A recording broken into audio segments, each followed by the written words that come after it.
Time ఎవ్వరిని వదిలిపెట్టదు, అందరి సరదా తీర్చేస్తుంది.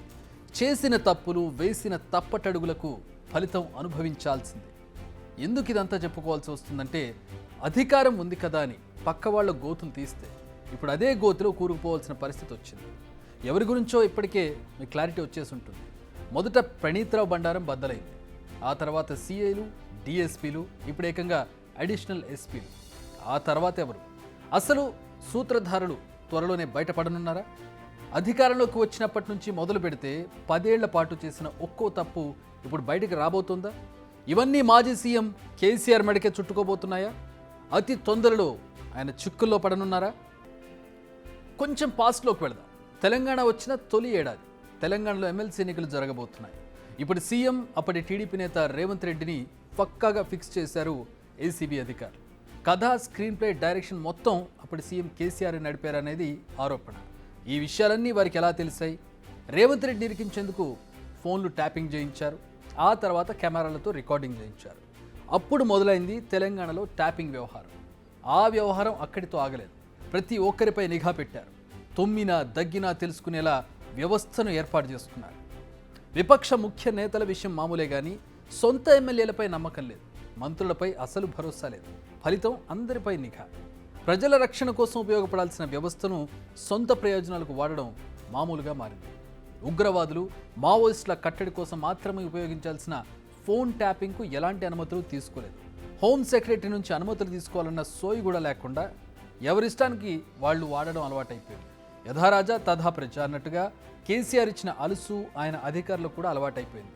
స్వామి కార్యంతో పాటు స్వకార్యాలు కూడా తీర్చేసుకున్నారు. ఆఖరికి ప్రైవేటు వ్యక్తులు కూడా ట్యాప్ చేసేంతగా వ్యవస్థను దిగజార్చారు కేసీఆర్. ఇప్పుడు ప్రణీత్రావు ఇష్యూకి వద్దాం. మనం ముందుగానే డిస్కస్ చేశాం, ప్రణీత్ కేవలం పాత్రధారి మాత్రమే.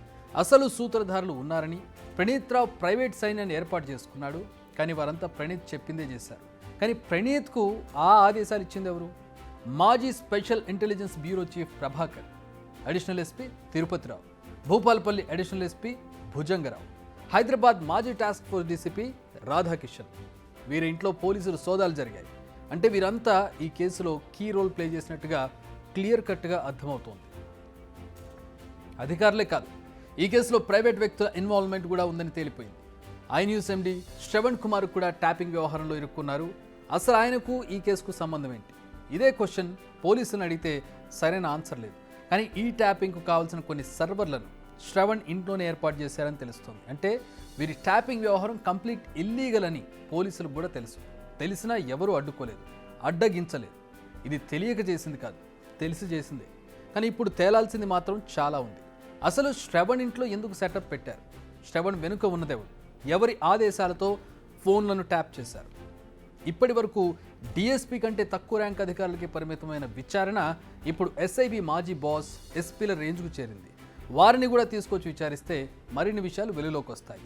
ఈ వ్యవహారం ఎస్పీలను విచారిస్తే ఆగిపోతుందా అంటే నో అనే చెప్పాలి. ఎందుకంటే ఓ అధికారి తనంతగా తానుగా ఇంతమంది ఫోన్లను ట్యాప్ చేయమని ఆదేశాలు ఇచ్చే ఛాన్స్ లేదు. ఏ ఒకటో రెండో అంటే అది వేరు. వందలాది ఫోన్ నెంబర్లు, అందరూ రాజకీయ నేతలు కూడా ఉన్నారు. 3 షిఫ్ట్లో పనిచేసేందుకు 10ల సంఖ్యలో ప్రత్యేక ప్రైవేట్ టీంని ఏర్పాటు చేశారు. ప్రత్యేక సదుపాయాలు. ఇదంతా ఎస్ఐబి ఆఫీసులో ఇంత ఓపెన్గా జరిగిందంటే ప్రభుత్వ పెద్దల హస్తం, అండ లేకపోతే జరుగుతుందా? సో వీరిని విచారిస్తే మరింత మంది పెద్దల పేర్లు డ్యామ్ షూర్గా బయటకు వస్తాయి. ఇప్పటికే పోలీస్ శాఖల్లో ర్యాంకులు అయిపోయాయి కాబట్టి ఖచ్చితంగా నెక్స్ట్ వచ్చేది నేతల పేర్లే అని ఇప్పటికే ప్రచారం జరుగుతోంది. మరి ఎవరా నేతలు? ఏ నేత చెబితే ఖాకీ బాసులు అనుమతులు ఇచ్చారు? ఎవరి ఆపన్న హస్తంతో ఈ అనధికార చర్యలకు పాల్పడ్డారు? నిజానికి కల్వకుంట్ల కుటుంబం నేతలు ఏం చెబితే అదే వేదం అన్నట్లుగా నడిచింది 10 ఏళ్ల పాటు పాలన. మరి వారి కుటుంబానికే ఈ ట్యాపింగ్ వ్యవహారం చుట్టుకోబోతోందా? ఓవరాల్గా చూస్తే అప్పుడు కేసీఆర్ చేసిన ఒక్క పని ఇప్పుడు ఆయన మెడకే చుట్టుకుంటోంది అనేది అర్థమవుతోంది. ప్రస్తుతం బయటపడుతున్న ఒక్కో లింక్ను కలుపుకుంటూ వెళ్తే చివరకు ఇరుక్కునేది కేసీఆర్ కూడా కావచ్చు అన్న వాదన ఇప్పుడు గట్టిగా వినిపిస్తోంది.